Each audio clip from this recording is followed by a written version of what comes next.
Entonces, bueno, si tenemos un vector, este, que depende de un parámetro t, que también lo podemos llamar función vectorial de variable real, que puede ser un ADT, que la podemos ver como una función que, dado un real, o sea, t, nos devuelve un vector, o sea, tres componentes, ¿no? R3, digamos. Entonces, para cada valor real se tienen tres valores reales, o sea, tres componentes, las componentes del vector. Entonces, cada componente es vector de t. Digo, es función de t, como si tuviéramos tres funciones, ¿no? Es componentes. Entonces, se puede escribir así, o sea, I por A1 más J por A2 más K por A3 de t, o simplemente las componentes aquí separadas por comas, ¿no? Les digo, hay que distinguir entre un vector y un punto. El punto hace referencia al punto y esto visto como vector, pues puede ser como el vector que va, por ejemplo, del origen a este punto, ¿no? Que ya saben que un vector, pues, se puede dibujar, o sea, este vector, pues puede ser igual a este vector, si tiene la misma dirección y magnitud, o igual a un vector que está, o sea, no importa dónde esté el vector, pero si lo escribimos aquí, pues para localizar el vector, pues es poner del origen a estas coordenadas. A eso se refiere este vector, ¿no? Pero en general cualquier vector se puede escribir en el aire, ¿no? Como hemos dibujado los triángulos, ¿no? Un lado, otro lado así, otro lado así, por ejemplo. O sea, tres vectores. Bueno, entonces supongamos que tenemos el vector siguiente, seno de t, coseno de t y t.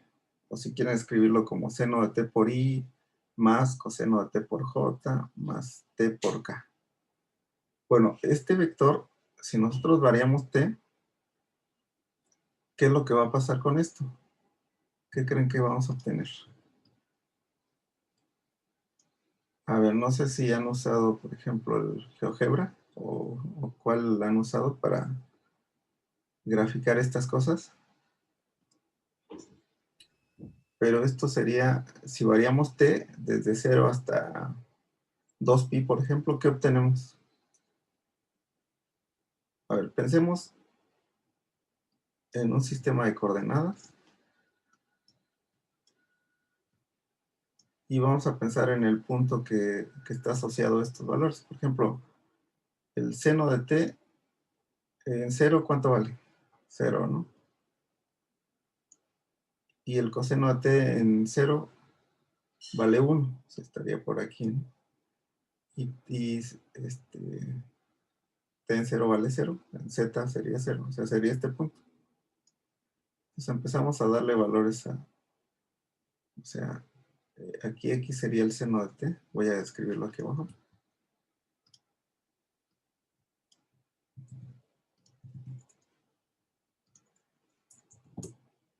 X igual al seno de t, y igual al coseno de t,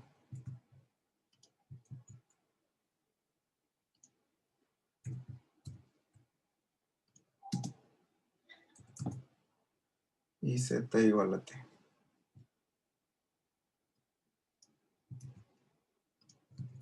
Entonces, una cosa que deben de saber aquí es graficar este tipo de curvas que se llaman curvas paramétricas.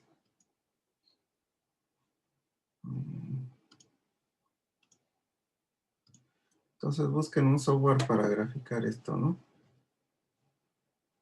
Pero también deben ser capaces de poder analizar la gráfica y hacer un bosquejo a mano de esta gráfica. Por ejemplo, X y Y, estas son la ecuación paramétrica de una circunferencia. No sé si la habían visto antes.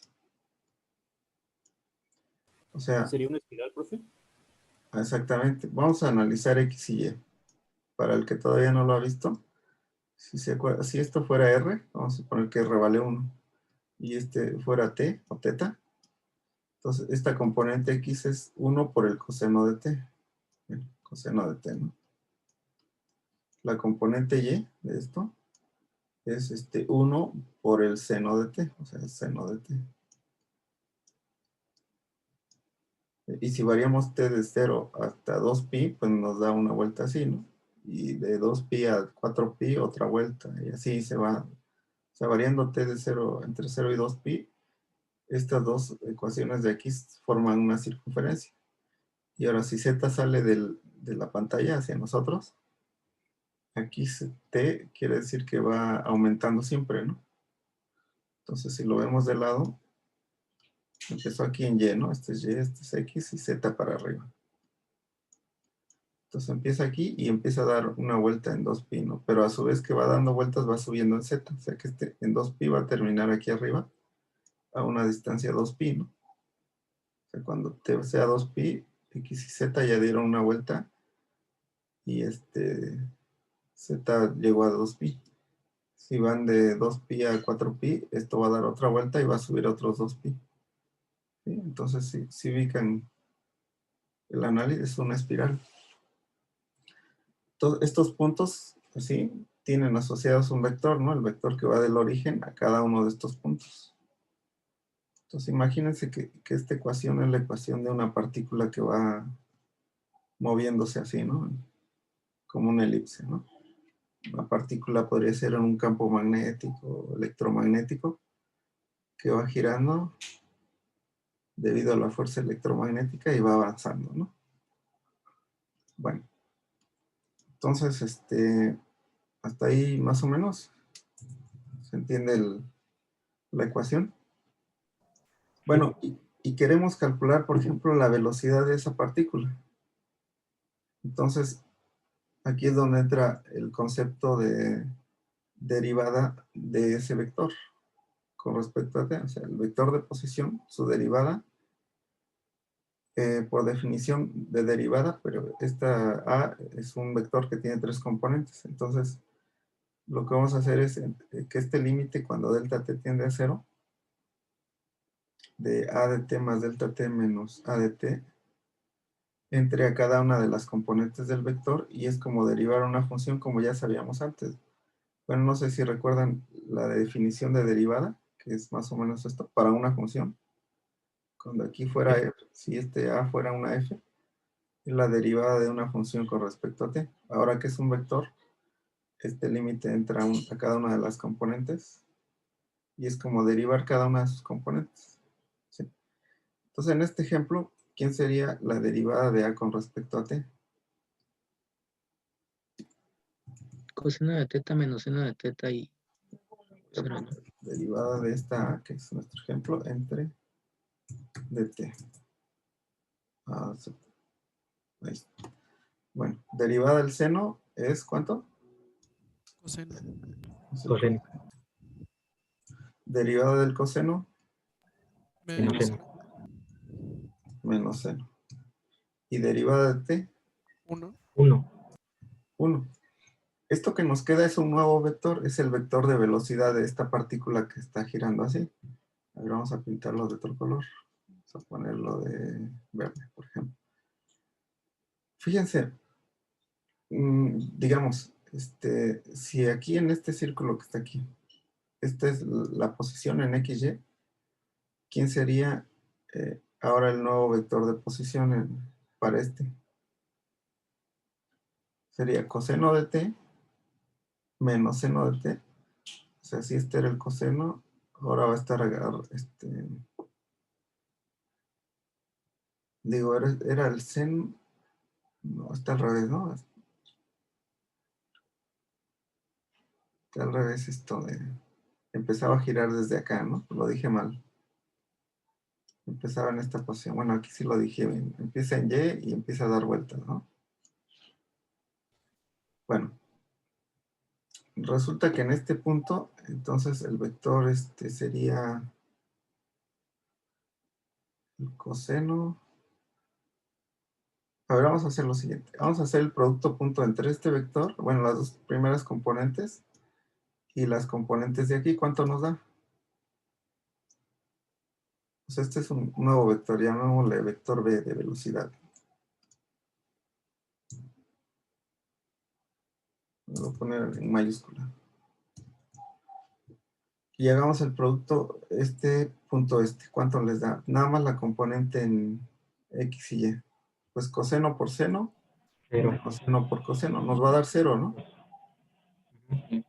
O sea, eso quiere decir que son perpendiculares la posición y la velocidad. O sea, y más o menos es claro porque si está girando para allá, pues la velocidad es en esta dirección. Cuando esté en este punto, la velocidad va a ser en esta dirección. Cuando esté en este punto, va a ser para acá. O sea, la velocidad siempre va a ser tangente al movimiento, ¿no? Entonces va a ser así, ¿no? Entonces este es el vector velocidad. Ahora, si derivamos la velocidad, ustedes ya saben que les va a dar la aceleración, ¿no? Entonces, ¿qué pasa en este caso? Además, como tiene uno constante, quiere decir que hacia arriba siempre crece con la misma velocidad. La velocidad es constante hacia arriba y va variando en X y Y, ¿no? O sea, va variando solo en dirección, porque la magnitud de la velocidad, ¿cuánto vale? Pues va a ser este al cuadrado, coseno al cuadrado, más este al cuadrado, seno al cuadrado, coseno al cuadrado más seno al cuadrado es 1, más este al cuadrado es 1. La velocidad en magnitud siempre vale 2, si se fijan, para este ejemplo que estamos haciendo. Pero varía en dirección, ¿no? Y cuando la velocidad varía, hay aceleración. Entonces, si calculamos la segunda derivada de esto, que no sé, a lo mejor en física ya vieron esto, pero vamos con calma. Entonces, queremos ahora la segunda derivada, o sea, la derivada de la velocidad de la aceleración en física. Entonces, la segunda derivada de la posición sería la aceleración. Bueno, voy a llamar a...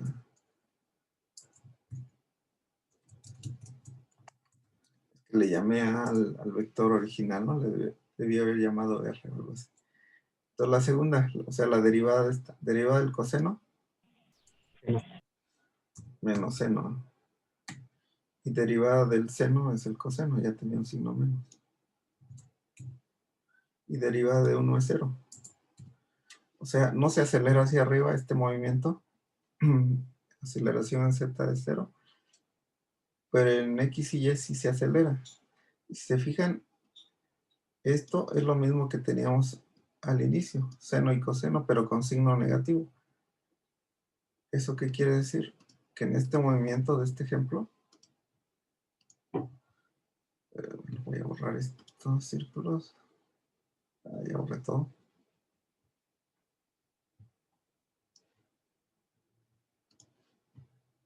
Bueno, veamos nomás en X y Y qué pasa. O sea, tenemos un movimiento que empezaba aquí en Y y giraba, ¿no? Cada 2pi. Cuya velocidad siempre era tangente. Cada punto, ¿no? Pero la aceleración dice que es en la misma dirección que la posición. O sea, si estoy aquí, va a ser en esa misma, bueno, en sentido contrario, ¿no? Porque tiene signo negativo. O sea, la aceleración en un movimiento circular como esto es hacia adentro. O sea, en la dirección del radio, ¿no? Se llama aceleración centrípeta, ¿no? ¿Entre qué? Centrípeta. Ah, va. Lo contrario es centrífuga. Centrífuga es Hacia la que te afuera. hace sentir que te vas para afuera en la rueda de la fortuna o en los caballitos, ¿no? Pero la que hace girar esto, bueno, la que hace que no te sigas derecho, sino que des la vuelta, es la centrípeta. Centrípeta.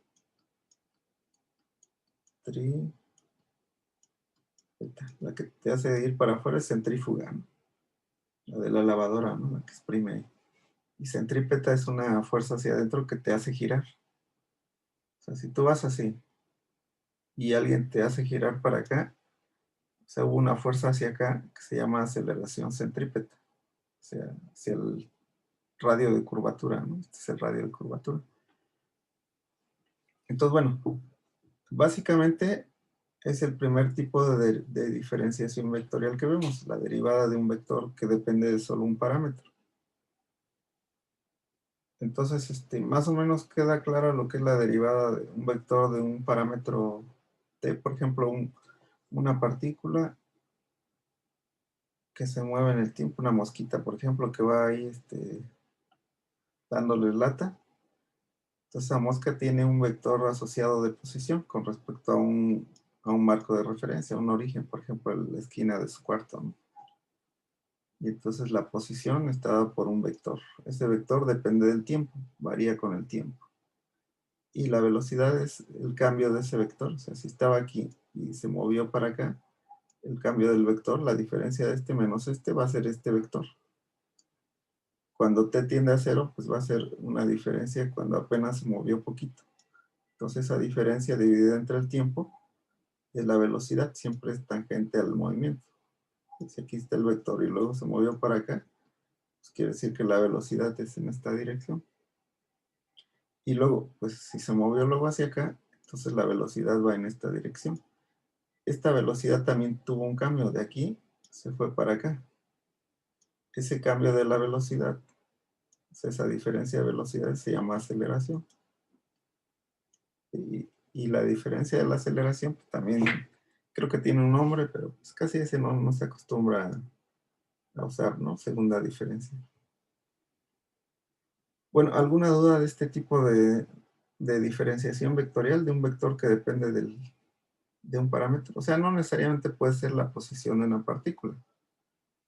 Bueno, ya vimos que puede ser la velocidad, también tiene su diferencia. Pero podría ser otra cosa asociada a otro fenómeno. Pero yo creo que es el ejemplo más sencillo, el movimiento, ¿no?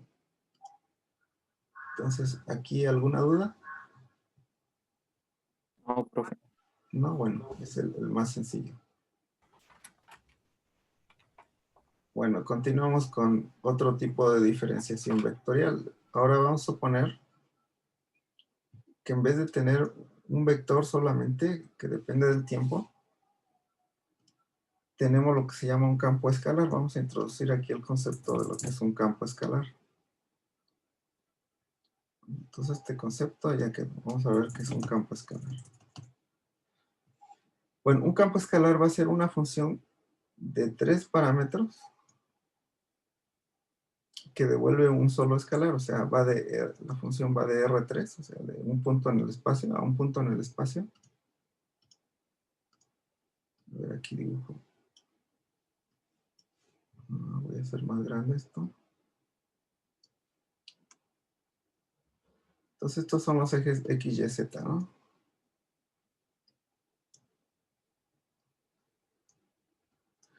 Y para cada punto X, Y, Z, el que ustedes quieran, no sé, X igual a esto, Y igual a esto y Z igual a esto. Aquí hay un punto de coordenadas X, Y, Z. A ese punto le vamos a asociar un escalar. Por ejemplo, el escalar 15, ¿no? Un número, pues, ¿no? Pero para cada punto, dice, para R3 le vamos a asociar un R. No sé, ahora se me ocurre que este punto con esta Y y esta Z tiene asociado otro valor. 5, por ejemplo. Y así todos los puntos del espacio. ¿Cuál es la diferencia entre un campo escalar y un vector como el que vimos aquí arriba? Pues bueno, que ahí, para cada valor que dábamos de tiempo, había un vector asociado de posición, por ejemplo, ¿no? Y ese vector, cuando pasaba el tiempo, iba cambiando ese vector, ¿no? Aquí no, aquí, para cada punto de su habitación, por ejemplo, asocien un valor. El que ustedes quieran, o sea, por ejemplo, la temperatura de su cuarto, ¿no? En cada punto se ponen un termómetro, va a haber una temperatura. En algunos puntos estará más frío, en otros más caliente.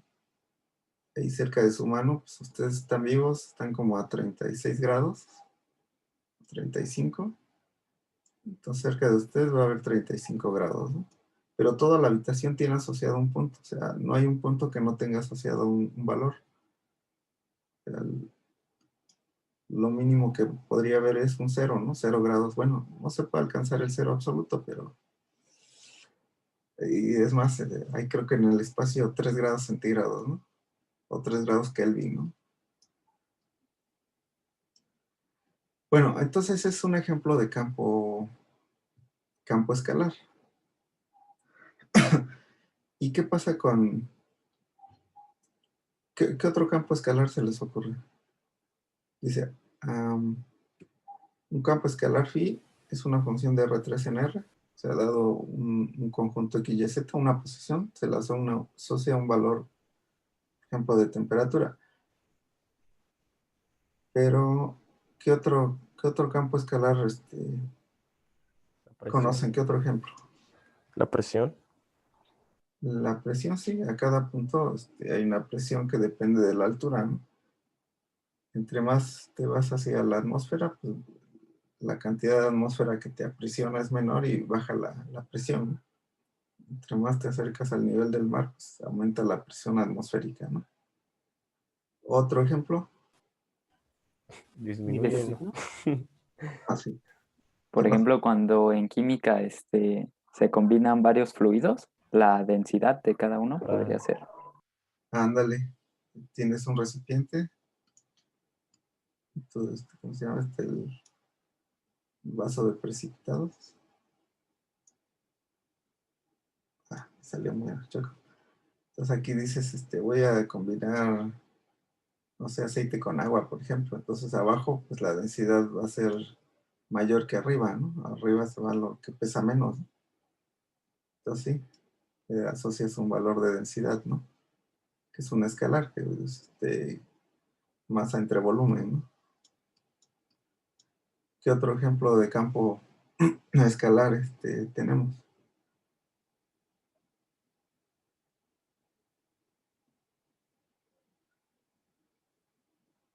Ya, se les acabó. Bueno, con esos. ¿No, profe? ¿Cuál? Bueno, la gravedad es aceleración. La gravedad es una fuerza. La gravedad es un ejemplo, pero de un campo vectorial, no escalar. O sea, porque aquí si le asociamos una dirección de la gravedad, pues va a ser hacia abajo, ¿no? Pero tal vez en algún punto sea hacia un lado la gravedad. O sea, cuando ya asocias un vector ya se llama campo vectorial. Ahorita estamos que nomás le asocias un número, es campo escalar. Bueno, entonces ya que entendimos lo que es un campo escalar y lo diferenciamos de un vector de posición r de t, por ejemplo, como el que veíamos arriba, solo tiene asociado un vector en un punto. Pero la mosquita esa, pues, solo donde pasó tenía un vector de t. Pero en los otros lados no tiene asociado nada. Y aquí el campo escalar, pues tiene asociado en todos los puntos, ¿no? Bueno, entonces vamos a definir para un campo escalar lo que es la derivada parcial. El concepto de derivada parcial se hace con respecto a alguna de las variables, por ejemplo, a x, o a y, o a z. Cuando nomás tenemos un parámetro, hablamos de una derivada total, o sea, cuando usamos la d así, normal. Pero cuando podemos ubicar, por ejemplo, en el caso de su habitación, ¿no? Si ustedes caminan hacia la x, en la dirección de x, van a sentir un cambio de temperatura, pero va a ser muy diferente el cambio que sienten en la dirección de y o en la dirección de z. Recuerden que una derivada mide un cambio, ¿no? El cambio de la función con respecto a su parámetro. Si es uno solo, es una derivada así total. Pero en el caso de que hay 3 parámetros, entonces se habla de derivadas parciales. Se denotan así por esta curvita, ¿no? Entonces, lo que mide una derivada parcial es el cambio solo en una dirección. O sea, las otras variables, la y y la z, esas no van a cambiar. Nada más vamos a cambiar en x, cómo cambia en x la función, ¿no? O sea, si de aquí para acá cambió a 16 grados, de 15 a 16, pues hubo un cambio de 1 grado. Pero del 15 en la dirección de y, a lo mejor cambió a 17. Hubo una variación de 2 grados por cada centímetro que avancé, ¿no? y en la dirección de z pudo haber cambiado de 15 a 20 grados, ¿no? Entonces, en cada dirección hay diferente razón de cambio, ¿no? O sea, diferente derivada, pues se llaman derivadas parciales. ¿Sí? Y la única diferencia es que cuál es la letra o la variable que estoy variando. Aquí varía la y, aquí varía la z, ¿sí? Con respecto al cambio en z. Es el cambio de la función en la dirección de z con respecto al cambio de z, ¿no? O sea, ese cambio, pues es infinitesimal. Pero podríamos pensar como, si avanzo 1 metro en esta dirección, ¿cuánto cambia la temperatura? Sí, esa es la razón de cambio, ¿no? O 1 centímetro, o 1 milímetro. Entonces, más o menos entienden. Nos quedan 10 minutos. ¿Entienden pues el concepto de derivada parcial? ¿O tienen alguna duda hasta aquí?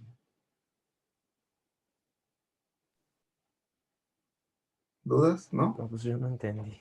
En resumen, Yo solo sí. sería el cambio de una variable, ¿no?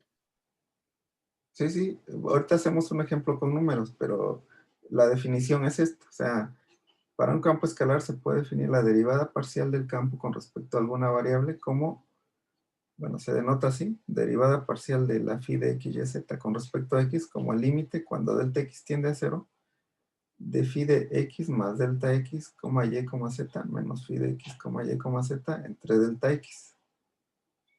O sea, se fijan la definición de derivada como la teníamos aquí. Aquí el cambio era en t, de la función en t, entre delta t. Aquí tenemos 3 parámetros. Tenemos x y z. Y es parcial porque cómo varía esta función en una dirección. ¿Sí? Pero hagámoslo con un número. A ver, aquí abajo vamos a hacer un ejemplo. A ver si queda más claro. Vamos a ver. Entonces, inventémonos un campo escalar, ¿no? Vamos a ver, phi de x, y, z. A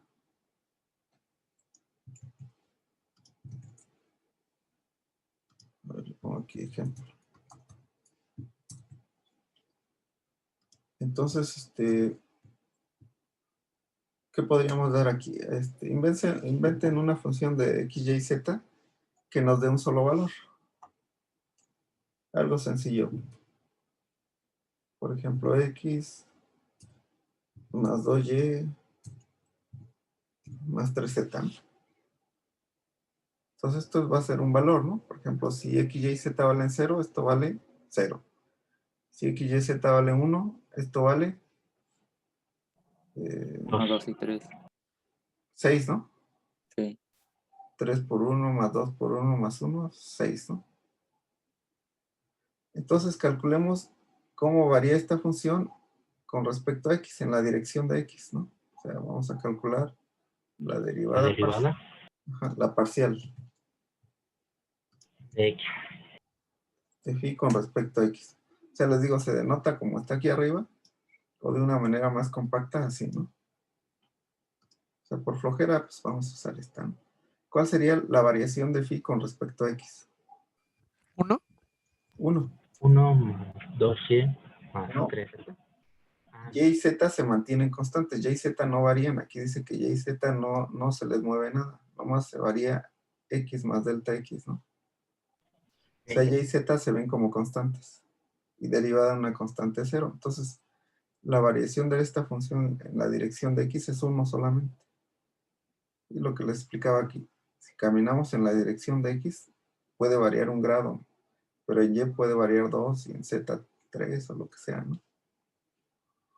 También podemos preguntarnos cuánto varía la función con respecto a y.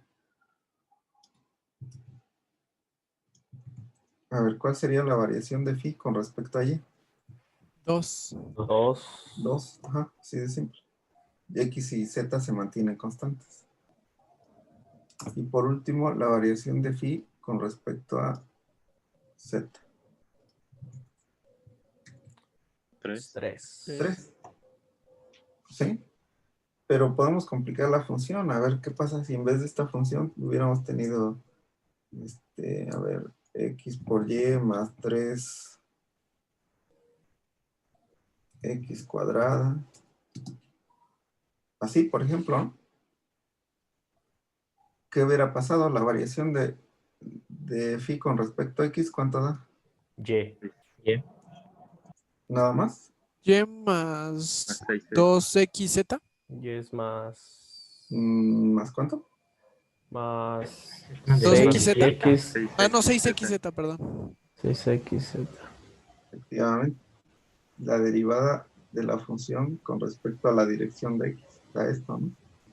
Y la derivada de phi con respecto a Y.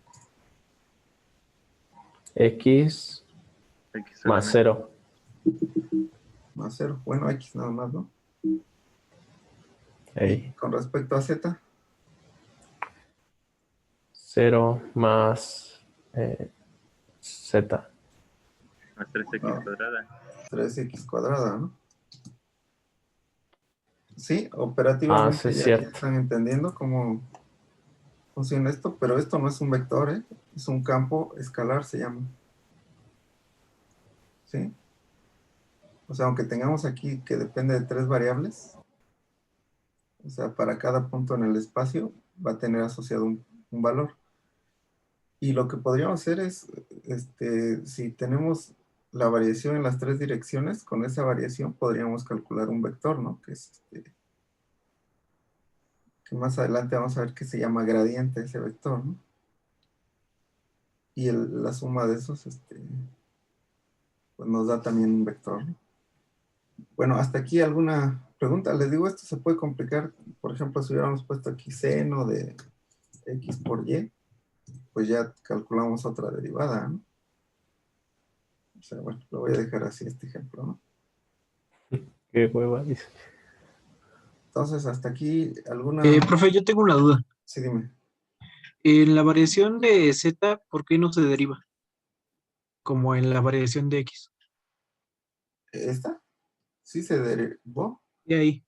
La derivada de estos se ven como constantes, porque aquí en esta definición de derivada, fíjate, X y Y no cambiaron. Aquí fue la diferencia, XY menos phi de XY, la única que se le incrementó es Z más delta Z, menos Ah, Z. sí, ajá, pero es que lo que yo me refiero es que en la variación de X, el 3X al cuadrado se convirtió en 6X. Y bueno, en la variación de Z no pasó lo mismo, nada más pasó el 3X. Ajá, mira, ¿cuál es la derivada de Z con respecto a Z? 1.